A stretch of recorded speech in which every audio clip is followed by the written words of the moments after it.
रोहिणी, माझ्या चॅनल मध्ये तुमचे स्वागत आहे। मी लाईफस्टाईल, फॅशन, ब्युटी, मेकअप अशा बऱ्याच साऱ्या सब्जेक्टवर व्हिडिओ हे घेऊन येत असते। जर तुम्हीही यामध्ये इंटरेस्टेड असाल तर माझ्या चॅनलला सबस्क्राइब नक्की करा। तुमच्या ब्लाउजची निवड चुकली तर नक्कीच तुम्ही आहात त्यापेक्षा जाड दिसू शकता। त्यामुळे जाडपणा हा हाईड करण्यासाठी ब्लाउज हा कुठल्या पद्धतीने स्टिच करून घ्यावा यावरती मी आजच्या व्हिडिओमध्ये काही टिप्स सांगणार आहे। बऱ्याचशा अशा लेडीज असतात की त्यांना साडी नेसायला खूप आवडतं, बट त्या हेवी वेटच्या असल्यामुळे, जाड असल्यामुळे त्या साडी नेसण्यामध्ये अनकम्फर्टेबल फील करतात। बट तसं अजिबात तुम्ही मनात येऊ देऊ नका। आजच्या व्हिडिओमध्ये मी तुम्हाला अशा काही टिप्स सांगणार आहे। जर तुम्ही त्या टिप्स फॉलो करून तशा पद्धतीने ब्लाउज हा स्टिच करून घेतला तर नक्कीच तुम्ही आहात त्यापेक्षा स्लिम दिसाल आणि सुंदरही दिसाल। त्या टिप्स जाणून घेण्यासाठी आजचा व्हिडिओ हा शेवटपर्यंत नक्की बघा। चला तर मग त्या टिप्स कोणत्या ते आपण बघूयात। त्यामध्ये नंबर 1 आहे ब्लाउजचा गळा। ब्लाउजचा डीप गळा किंवा मोठा गळा हा प्रत्येकीला शोभून दिसेल असं नाही। त्यामुळे तुम्ही स्लिम दिसण्यासाठी ब्लाउज हा स्टिच करून घेत असाल तर ब्लाउजचा गळा हा विचारपूर्वकच सिलेक्ट करा। त्यामध्ये व्ही शेप नेक, बोट नेक किंवा बॅक साइडने असे बंद गळे जर तुम्ही स्टिच करून घेतले तर त्यामध्ये आपण जास्त स्लिम दिसतो। ज्यांची बॉडी ही पियर शेप असेल त्यांना फ्रंट साइडने चौकोनी गळा हा खूप चांगल्या प्रकारे शोभून दिसतो। तुमची ही जर पियर शेप बॉडी असेल तर तुम्ही काय करा, चौकोनी गळा हा शक्यतो स्टिच करण्याचा प्रयत्न करा। त्याने तुम्ही स्लिम तर नक्कीच दिसाल, त्याचबरोबर सुंदरही दिसाल। आता त्याचबरोबर तुम्ही जेव्हा व्ही शेप नेक हा ट्राय करता, व्ही शेप नेक ही तुम्ही स्टिच करून घेऊ शकता। व्ही शेप नेकने काय होतं की आपले जे कॉलर बोन असतात ते व्हिजिबल होतात आणि कॉलर बोन्स हे व्हिजिबल झाल्यामुळे आपण त्यामध्ये स्लिम दिसण्यासाठी खूप चांगल्या प्रकारे मदत होते।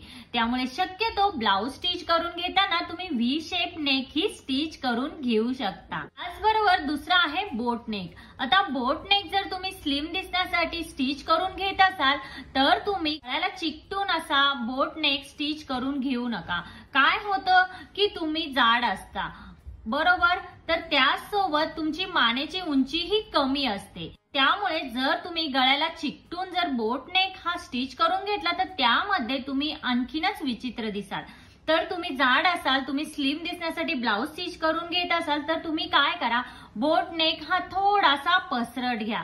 त्याने तुम्ही स्लिम दिसण्यासाठी नक्कीच मदत होईल। तर नंबर 2 आहे ब्लाउजच्या स्लीव्ज। आता ब्लाउजची उंची आणि ब्लाउजच्या स्लीव्जची डिझाइन यावरती तुम्ही जाड दिसता की बारीक दिसता हे बरंचसं डिपेंड असतं। फुल स्लीव्ज मध्ये अनेक जणी ह्या स्लिम दिसतात, त्याचबरोबर 3/4 मध्येही आपल्या आर्म्सला व्यवस्थित शेप मिळतो। जर तुमचे आर्म्स हे जाड असतील तर मेगा स्लीव्ज, पफ स्लीव्ज किंवा स्लीवलेस हे शक्यतो अवॉइड करा।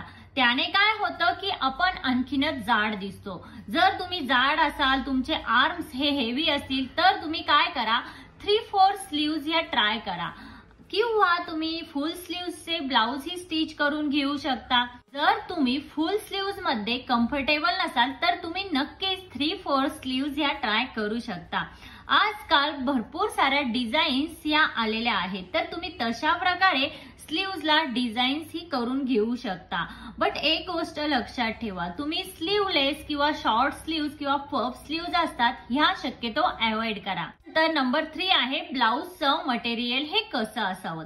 कधी कधी काय होतं की एखादं मटेरियल हे खूप जास्त फुगतं आणि त्यामुळे आपण त्यामध्ये आणखीनच जाड दिसतो। त्यामुळे शक्यतो फुगीर मटेरियल हे अवॉइड करा। ब्लाउजसाठी नेहमीच तुम्ही काय करा, शिफॉन, सिल्क किंवा सॅटिन असे मटेरियल यूज करा किंवा काही मटेरियल जे असतात ते अगदी चमकदार असतात, सॅटिन सारखे तेही मटेरियल तुम्ही ब्लाउज स्टिच करण्यासाठी वापरू शकता। त्यामध्ये तुम्ही नक्की स्लिम दिसा। त्याचबरोबर वेलवेट, ब्रोकेट किंवा अस्तरचे जे मटेरियल असतात असे जे मटेरियल आहेत, फॅब्रिक आहेत ते शक्यतो अवॉइड करा। त्यामध्ये काय होतं की आपण आणखीनच जाड दिसतो। त्यामुळे तुम्ही शक्यतो सॅटिन किंवा असे चमकदार जे मटेरियल आहेत ते तुम्ही ब्लाउज स्टिच करण्यासाठी वापरू शकता। त्यानंतरची टीप आहे ब्लाउजची फिटिंग ही कशी असायला हवी। तर तसेच तुम्ही एक गोष्ट लक्षात ठेवा, ब्लाऊज स्टिच करून घेताना ब्लाऊजची फिटिंग ही तुमची व्यवस्थितच असायला हवी. आता बऱ्याचशा लेडीज काय करतात की ब्लाऊज हे खूप जास्त टाईट स्टिच करून घेतात आणि ते अगदी विचित्र असं वाटतं. त्यामुळे तुम्ही ब्लाऊज स्टिच करून घेताना ब्लाऊजची फिटिंग ही व्यवस्थितच असायला हवी. या उलट काही लेडीज काय करतात की ब्लाऊज हे अतिशय लूज प्रकारे स्टिच करून घेतात किंवा लूज वेअर करतात, तर तेही अजिबात चांगलं दिसत नाही. त्यामध्ये आपला लुक हा थोडासा गबाळ्यासारखा वाटतो आणि त्यामध्ये आपण आणखीनच जाड दिसतो.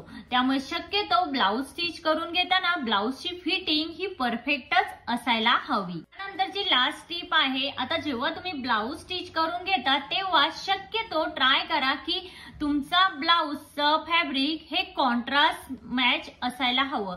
कारण आजकाल कॉन्ट्रास्टची जास्त ट्रेंड आहे.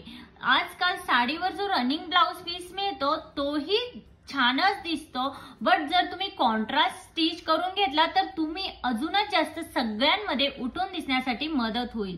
आता त्याचबरोबर तुम्ही जर जाड असाल तर तुम्ही साडीमध्ये जो ब्लाऊज पीस मिळतो तो स्टिच करून घेतला तरीही हरकत नाही.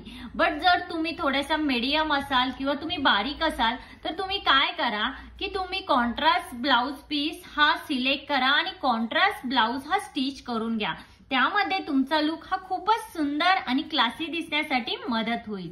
तर मैत्रिणींनो, आजच्या व्हिडिओमध्ये इतकंच. आजचा व्हिडिओ हा तुम्हाला कसा वाटला?